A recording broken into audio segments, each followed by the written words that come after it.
नमस्कार मंडळी, मी वैद्य शुभांगी खटावकर।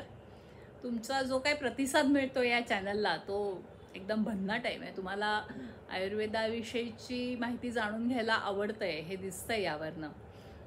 कारण मला बहुतेकांनी असं सांगितलं की अगं हे तू जे काय सांगतेस छोट्या छोट्या गोष्टी या आम्हाला काही माहितीच नव्हत्या किंवा आम्ही याच्यापेक्षा काहीतरी उलटच करत होतो।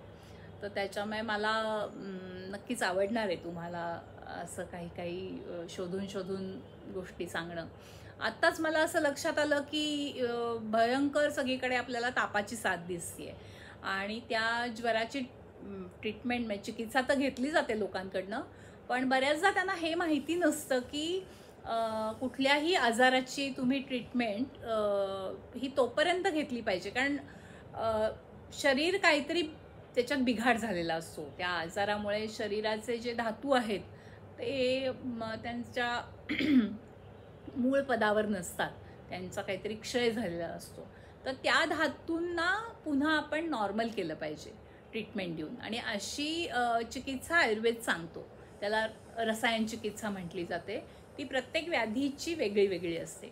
फॉर एक्झाम्पल आत्ता हा जो ताप आहे आलेला, तर त्यामध्ये वेगळ्या पद्धतीची घृतं त्यांनी सांगितलेली आहेत ग्रंथामध्ये।